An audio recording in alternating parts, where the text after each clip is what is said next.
right? Everybody feels comfortable with that. We've all built those. I'm gonna assume that everybody's comfortable with the anchor portion since we've just gone over that. So let's say we're over the edge, we're clipped in, right?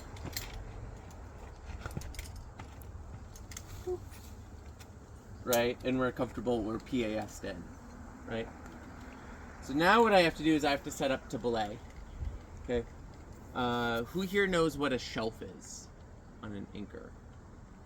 It's the back two strands, essentially. Yeah, so my shelf is up top, okay? The way we're building an anchor, we don't have a shelf, right? Because we only have 2 strands coming down, and I'm never gonna just clip into one because that's not redundant, right? I want to be clipping into 2. Normally it's 1 from each side. When you have a tree, it's actually just one side of it because it's 2 loops going to the back. So that's all fine and good, right? We don't have one, so I'm not going to be using one here. One option we do have, if we really need some adjustment, like we just need some more room in here, shouldn't happen too much, is we can always just take a regular sling, so shoulder length sling, and pass it through. Right? I have this, and now this is a new master point. Right? A lot of people grab it, they'll just do a quick overhand just so that it's nice and redundant, all that jazz, and it's not super duper low. Not like really worried about like soft material on soft material. Okay, good question. Soft material on soft material. So friction welding, right? Only happens when it's moving, right? This is gonna be staying in one place. It might move like a little bit, but what we're worried about is I'd never pass my rope through this because then it's sawing the whole time. Does that make sense? Cool. I actually have in my car a rope that was friction welded because they had too many wraps in it and they were ascending, and in one day I'll show you, but the whole sheath is destroyed and it's a brand new rope at the gym. Yeah, so we replaced it, but it was pretty bad. Everybody comfortable with that? Cool. That's only if you want to have multiple levels of, okay, I want my belay tool on this so that we're all just clipping up here, but if you're comfortable, everything can be up there. Sound good? It's just dealer's choice. You might get to the time where you're like, oh, I kind of want some more options. But for what's going to happen now,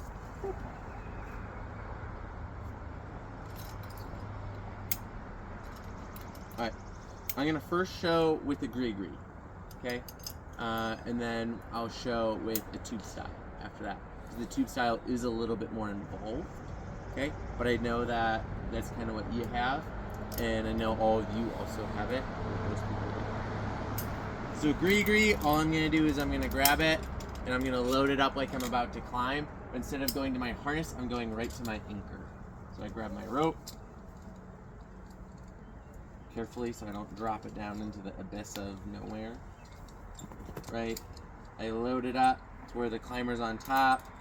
All the rest of my rope is on bottom. I clip it to my anchor.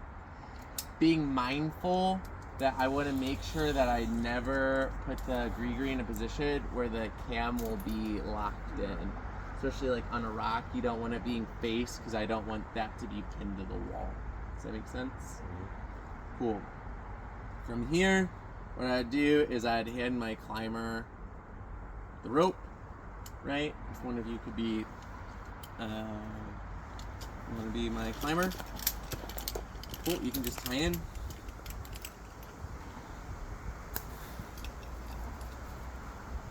Cool. All of my excess rope, I can just have stacked up on a ledge by me. If it isn't, I can always just flake it right over my feet, like back and forth, and it'll stay there. That works. Normally, you can also just have it like up on top of the cliff, or just on a little ledge by your feet or something, whatever is comfortable. Alright. Okay. Good. 2, 4, 6, 8, 10. Sweet. Good. Sweet. You are locked. You're on top. Everything's good. So you want to come in here a little bit? All right. So right here, we're at the top of the climb, right?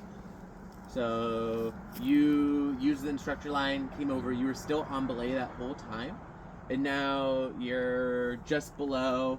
And now I'm gonna lower you. Okay. So I tie you off, so now we can just both sit back, relax while everything happens. Okay.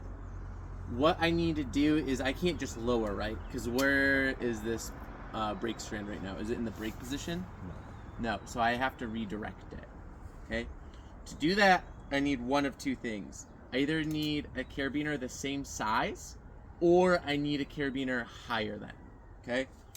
So these two carabiners are about the same size, so I'm good. All right.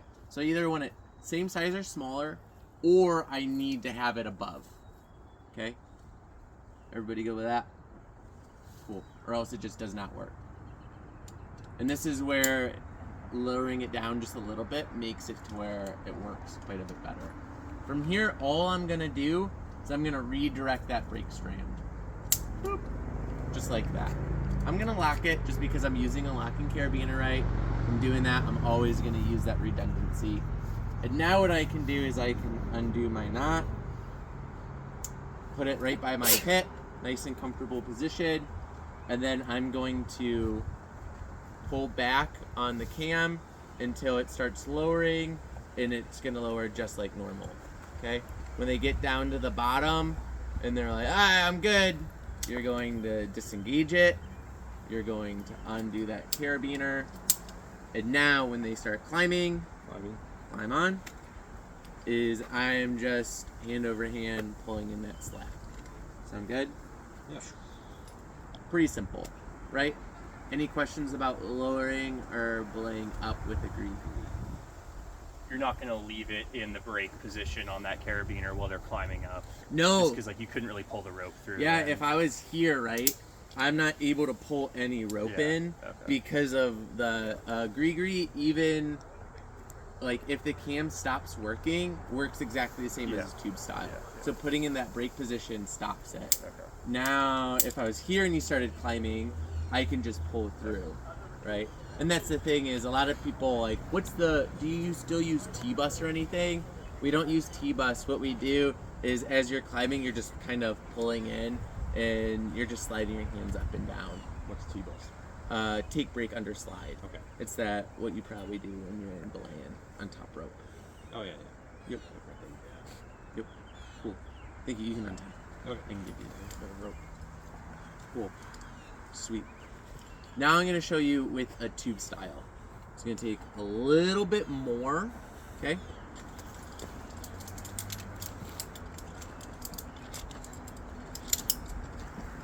And this is going to be exactly the same with yours. Okay? Yep. The only thing is you have to have it in manual. Yes. Yep. Alright. So I'm here. Everybody has something that's kind of similar to this. Like a lot of people call them ETC guides. Proper term is plaquette. That's the same as like everybody calls them ATCs. They're tube style belay devices. Everybody calls them guide devices. That's just black diamonds. They kind of cornered the market. Sounds like Black Diamond. What? Sounds like something Black Diamond would do. Yeah. I mean, I don't blame them. Right. You know, if you got it, flaunt it. Alright, so right here, we just need another locking carabiner to attach our device into our anchor, right? And now what we're going to do is we're going to lock it. We're going to take it, climber end is on top. Brake strain is going through those teeth, okay? Just like that. And then I'm going to clip it the exact same as always through both that wire and that taper loop, okay? And I'm going to lock it. Any questions about that? No? We're all comfortable with that? Cool. This, how it works, is when it first came out, was regarded as hands-free. As you pull down, it pinches on the other end, stops it, okay? Nowadays, it's treated just like a gree. If you need to go hands-free, you just throw a knot in it, okay? Does it need to be super close? Technically, the standard is your climber should never fall 10 feet. So you could do it 10 feet out and still be within standards. let's not put it 10 feet. I normally put it about 1.5 2 feet away. It's fine. Sound good? Yep. Cool. If I could have somebody tie in. You want to tie in? Yeah. Yeah. Maybe we want somebody.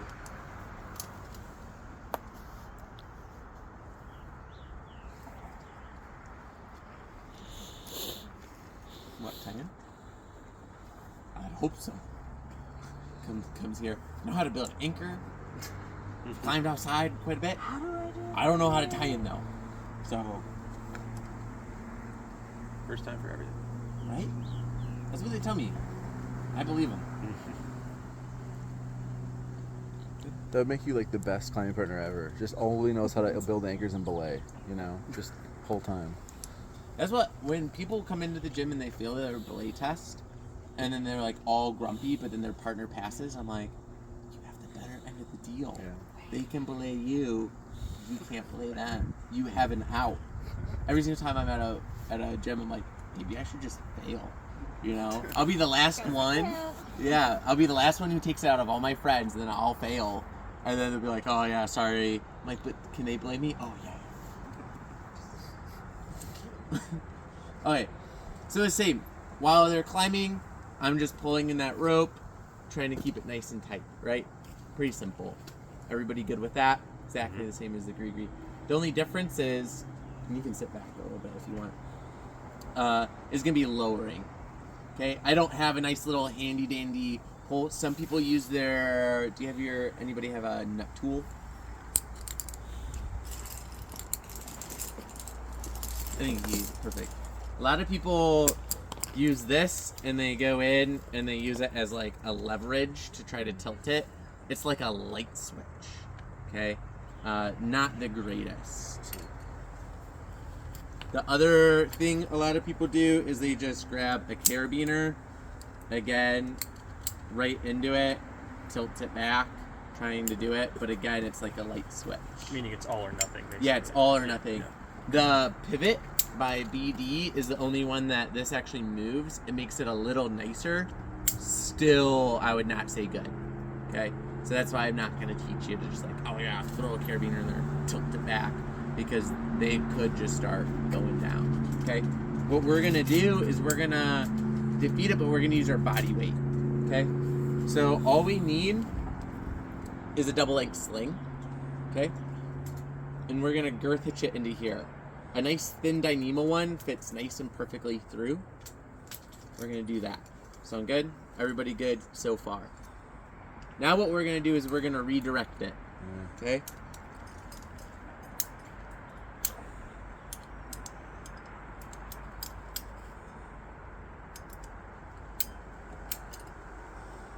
So from here, I'm going to go up through my master point or above. We want it to be nice and high. So again, lowering down our belay device might be really nice for us to be able to lower a bit smoother, a bit nicer. But it's going to make it to where now I'm belaying a little bit lower. So it's just a matter of comfortability. Sound good? For this, I'm just going to show you here where I'm going to clip it up high, right? Redirecting it.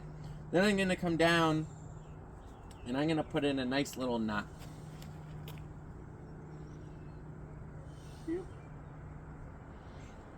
You know what? I'll say it. I like rocking. Alright.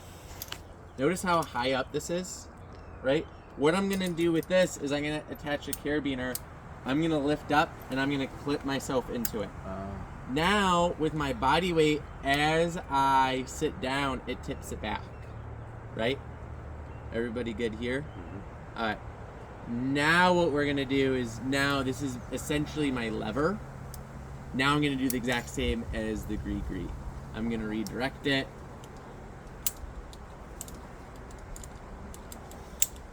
Boom.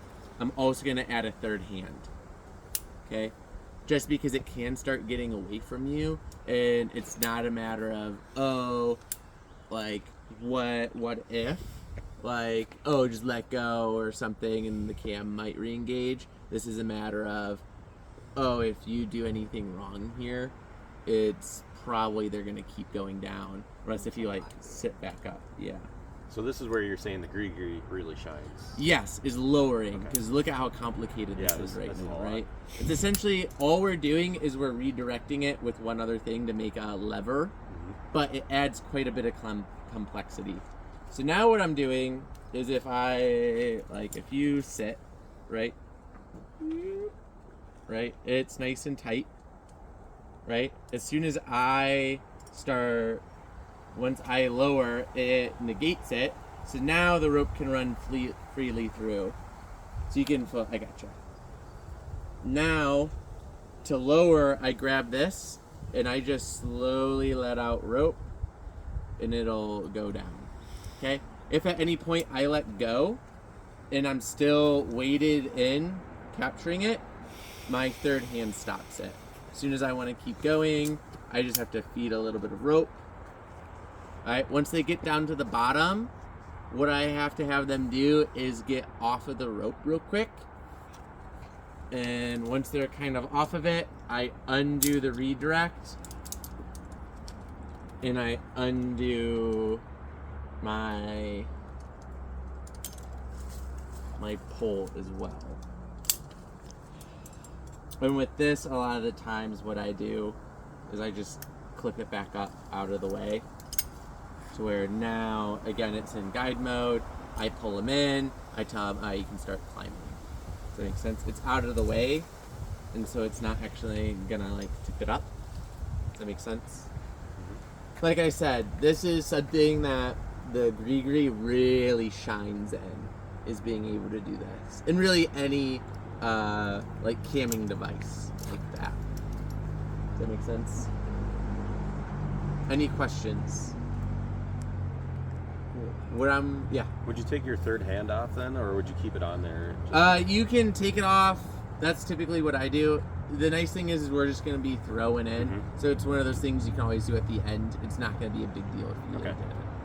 Right? And then if they need a break, you just tie an overhand in it to kind of... Yeah, if they need a break and they're just like, oh, I need... I got you. Get them nice and tight. Yep. Right? And tell them, I got you. And then... You both can go hands free. Yeah, especially if you need to do anything. If they're sitting there resting and you're like, okay, I'm going to grab my water, take a drink. Sure. I'm going to, they're resting there. And I'm like, oh my gosh, look at those eagles. I can pull out my phone, take a photo, something like that. Yeah. Okay. We're ever going to be hands off the brake strand. Just a simple overhand and we're good. Sound good? Alright. What I say we do is let me set up another one of these and let's just practice it up top. And then we're going to combine the two skills and we're going to go build actual anchors on a couple of these. And we're going to actually lower somebody down to the ground and then we're going to bring them back up. Sound good? We're actually going to do a little bit of climbing. Who would have thunk it? Cool. I don't like rock climbing.